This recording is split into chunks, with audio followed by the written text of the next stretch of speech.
ahead. Prove that you're people? Okay, good. That's wonderful. Thank you.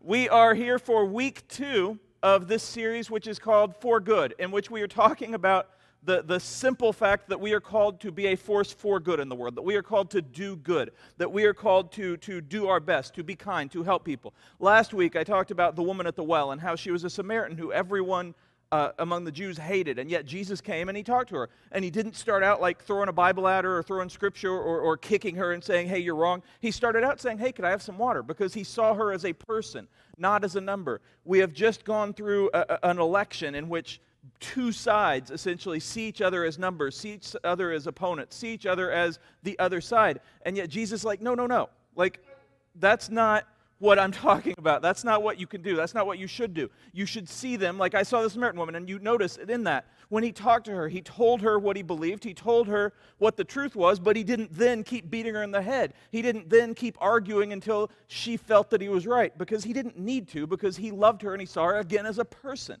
And so through that, she came back around to the point and then brought other people. Had he just walked up and just been like, hey, you know what, you're wrong, you're stupid, you disagree with me, and I'm going to tell you why all of that, stay tuned after these messages. If he'd said all that, she probably would have been like, yeah, and maybe backed into it with fear, backed into it with just being afraid, with shame, whatever. But instead, she was able to choose it because he loved her, because he saw her.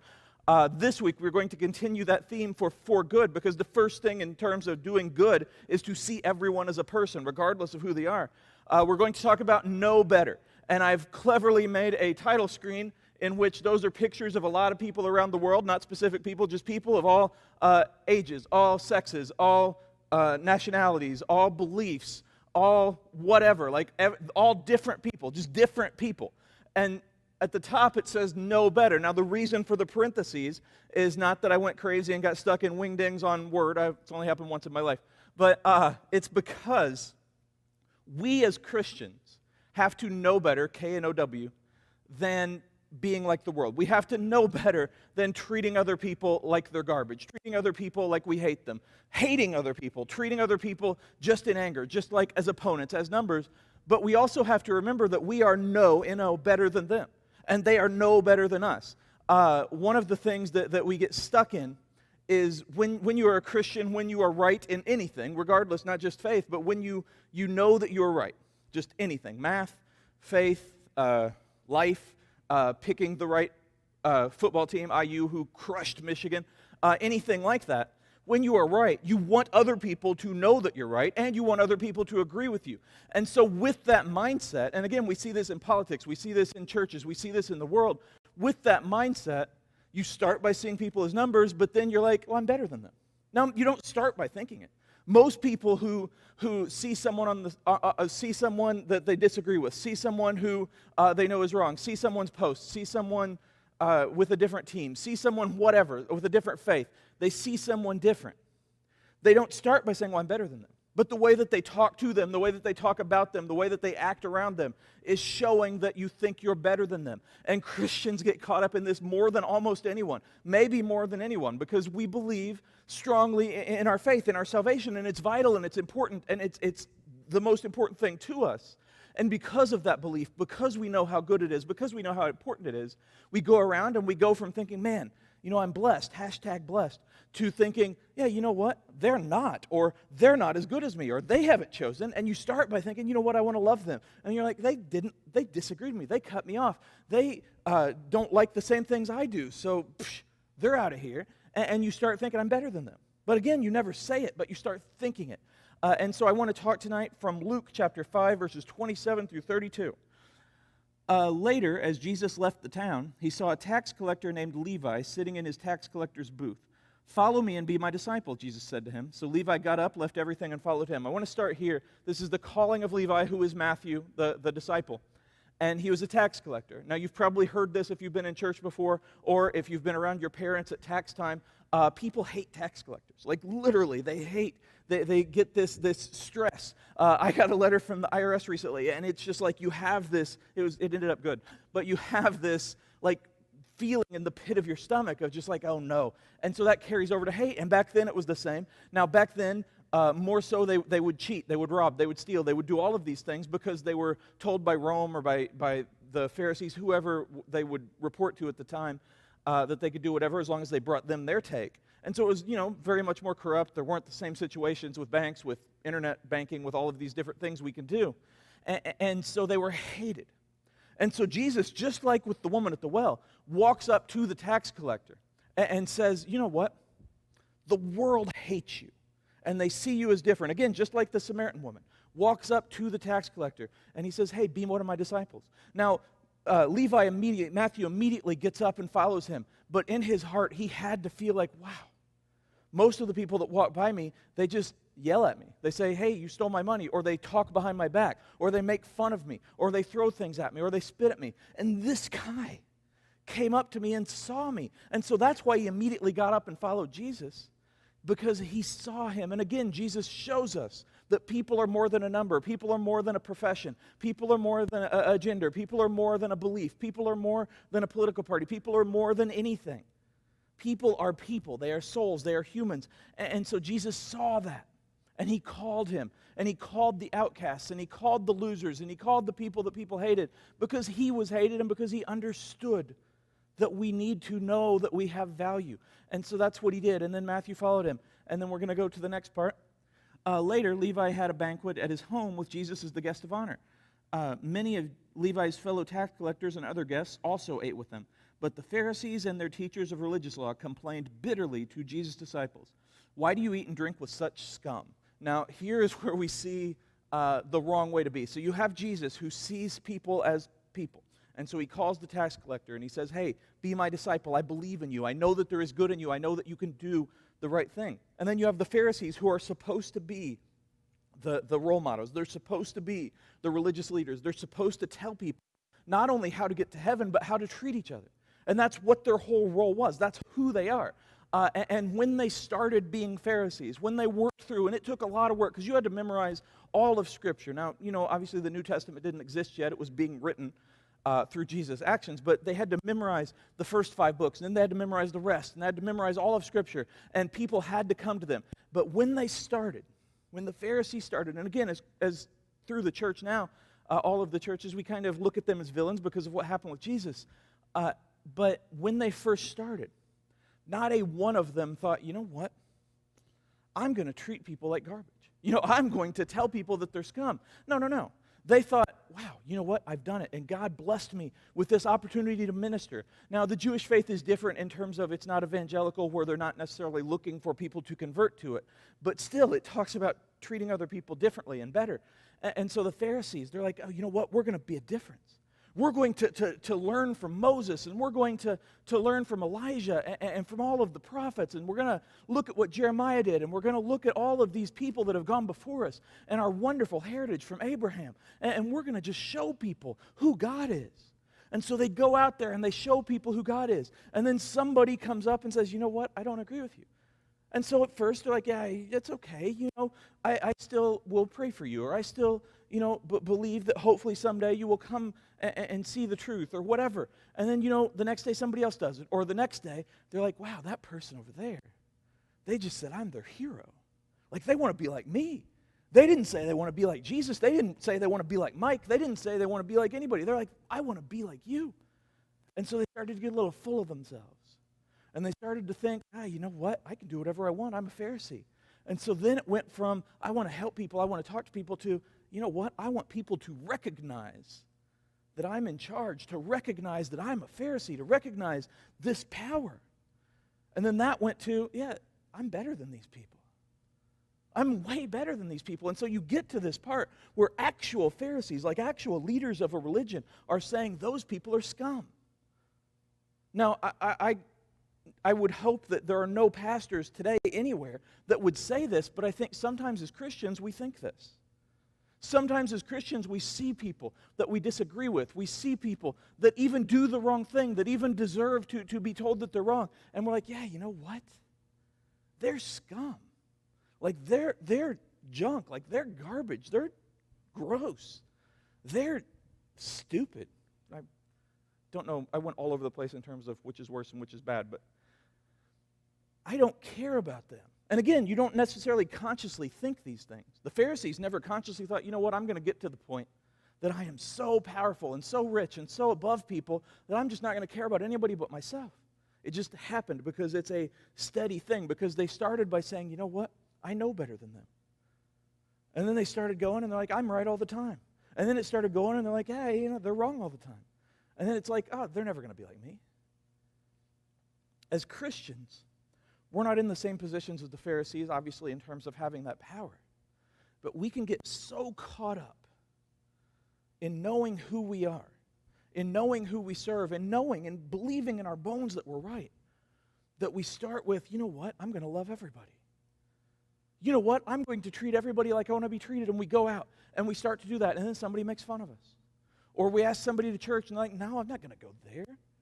And then we ask somebody, hey, you know, let's be friends, which I guess is a weird thing to ask, and that's why I don't have any friends, but whatever. And it's like, and then they're like, no, and they spit at you. Or, you know, somebody asks you to do something that you know is wrong, and you're like, I can't do that. And you're like, you're so stupid. Like, you're junk. Get out of here. And they make fun of you. They hurt your feelings. And so you go from, I'm going to love everybody. And then, you know, as the hurt piles up, as the disappointment piles up, as the discouragement piles up, you start to think, yeah, you know what? Thank goodness for my youth group. Thank goodness for my Christian friends, which is a very good thing to think. Thank goodness for my church. And then that goes to, you know what? I'm glad they don't come here.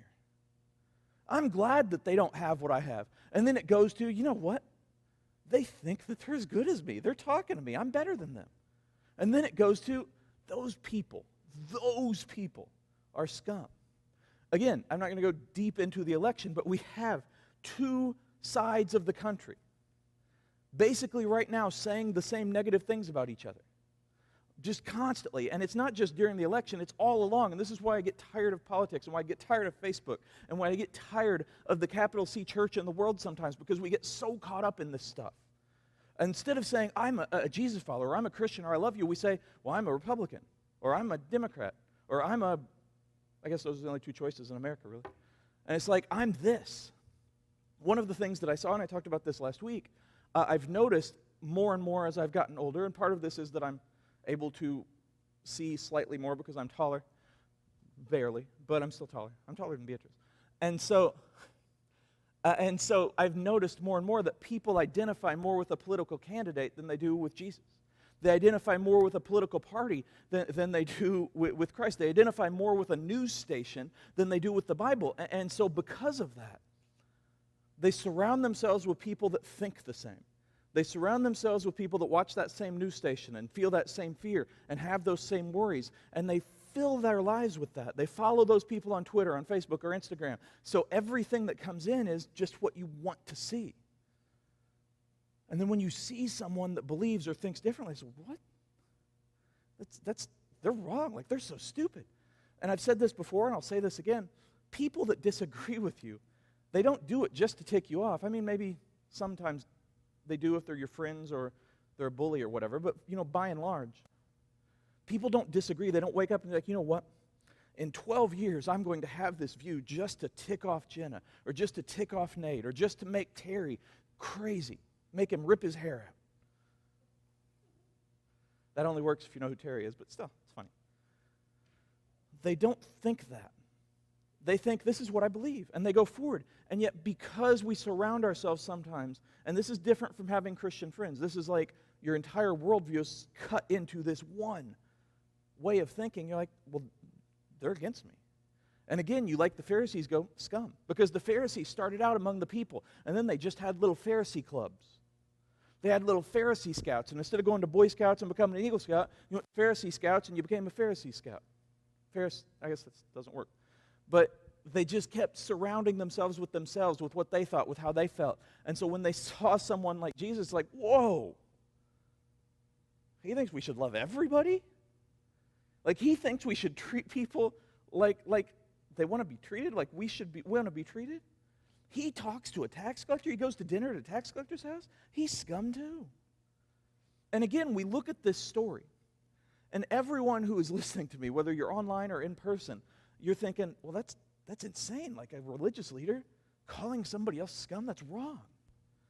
How many times in the past week, in the past month, in the past year, in the past your lifetime, have you looked at someone different from you for whatever reason, whether it's belief, thought, gender, hairstyle, the fact that they like something disgusting like Purdue, like whatever, and you've looked at them and you've thought, yeah, they're stupid.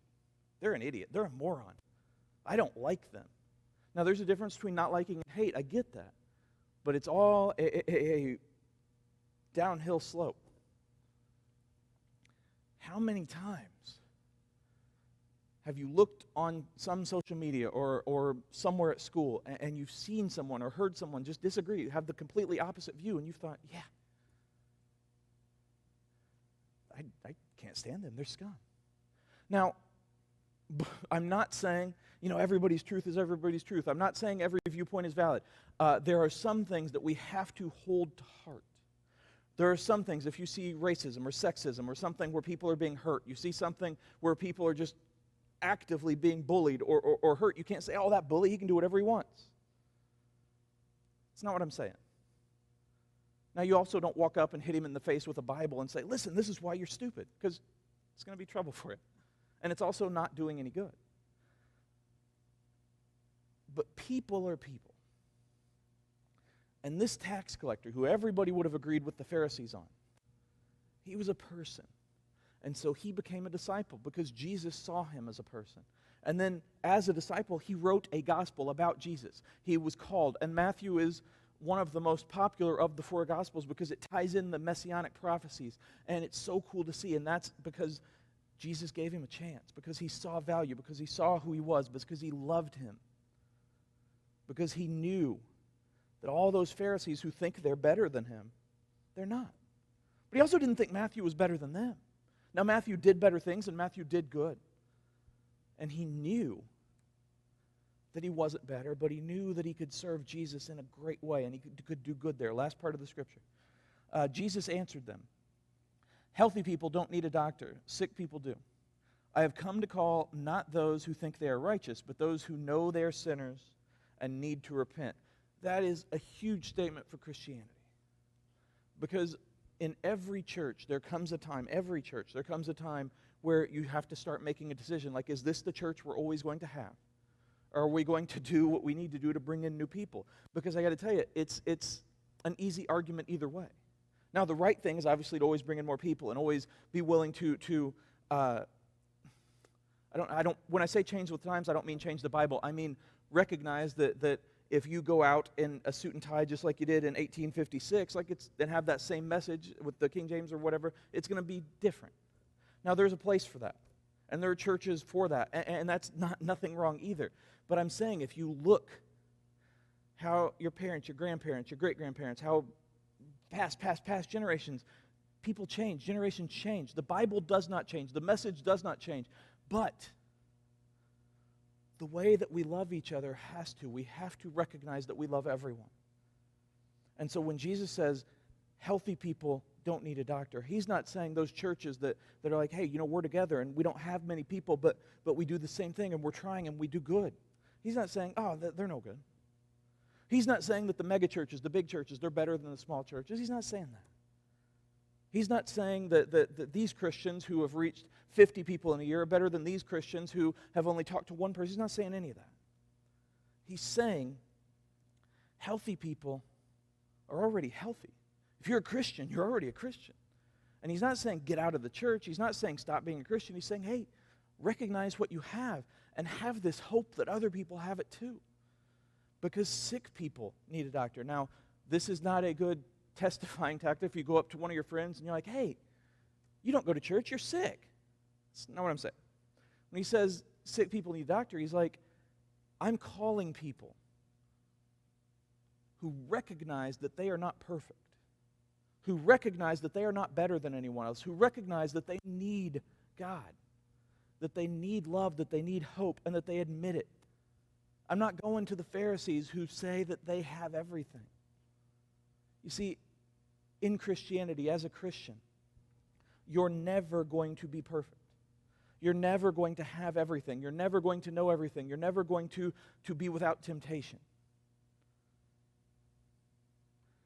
We will always need Jesus, but some people throughout time And again, I'm picking on the Pharisees.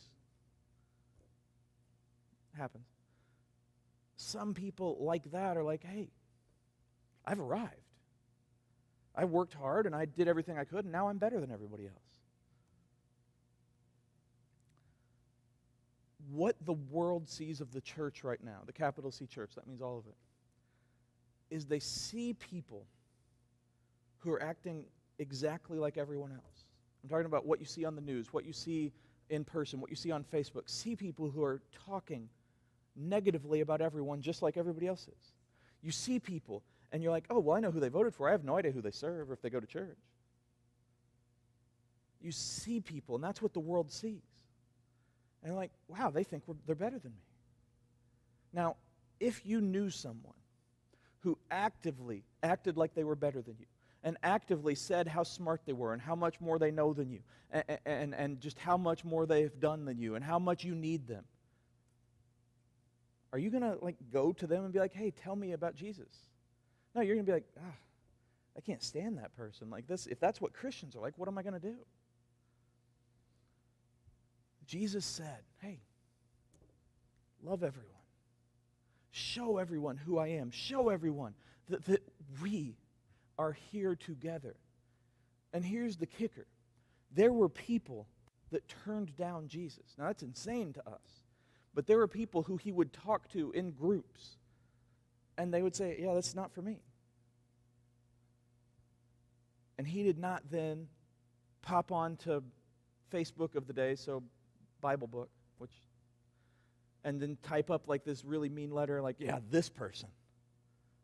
They think they know everything, but, they suck. He didn't do that. He'd never do that. He'd never say that. He said, you know what? I love you, and I really hope you get this. And then he said in a non-judgmental way, I'm praying for you. Not a violent, not a threat. And then he moved on and he talked to more people. There are absolutely going to be people that don't respect your faith. They don't respect you. They don't respect what you think, what you believe. And you can't make them. But to be a Christian, to be a good person, to do good, means to understand that that does not define you either. That whether or not somebody thinks you're right, whether or not somebody thinks you're good, whether or not somebody thinks that you're valuable, it means nothing. Now, I get that, and believe me, I feel that.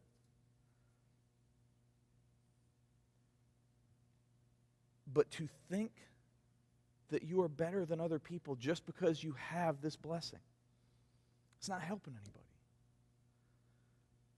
What the world, as I said, sees right now is a bunch of Christians who are out publicly doing this. Now, I've said this a bunch before, but a lot of what has happened in the world, in the history of the world, generations have messed things up. They've not treated people with love. They've not recognized what Jesus would do in a situation. They've not shown Jesus. They've not, really seen people not as a number. They see them as a number, as an opponent. Not everybody at all. There are millions of good Christians throughout time, obviously. Wonderful churches that do a lot. But the generations tend to mess it up, and then it falls on you guys. And you guys, you have a really steep climb. Because we have to show people that, yes, Jesus is true, and he's right, and he's the way, and he is the life. But also, I love you even if you say no. I love you even if you turn away from me, and that's what Jesus did. And that's who we are, and that's how you can know better. Because again, we are no better than anyone else. They're no better than us. But as Christians, Jesus taught us to know better. And I've just realized that's getting confusing. Jesus taught us to know better, to do better, to do good, to help others, to love others, to love God, and to show that to everyone. Right now, there are a lot of people hurting for a lot of different reasons. And it's very tempting sometimes to be like, told you so. You got what you deserved. Especially if that person's been a jerk to you. But can you imagine Jesus going up to the Pharisees and being like, yeah, told you so. He didn't. In fact, in John 3, he talked to a Pharisee, Nicodemus, about faith, about salvation. He didn't say, oh, you've been trashing me, or you and your friends have been coming after me. He said, I love you, and here's why. Called a tax collector, where everybody else hated. He saw value. So do your best to be like Jesus. Recognize that we are called to do good in this world. To live as if we're right, not to prove that we're right. To live as if we know the answers, not to force them down everybody's throat. We are here to be that example. And absolutely, there will be times to witness and times to testify. True. But to see people as people and to recognize, like Jesus did, oh, that person that everybody hates, like, they're a person. And to stand up and to say, you know what? I'm not better than them. I may have a better life, I've made better choices, but we can do this. And I can show them love, even if they hate me. I can show them love, even if it just means not hating them back. That's what we are called to do. That's who we are, and that's who we must be going forward. That's all I got.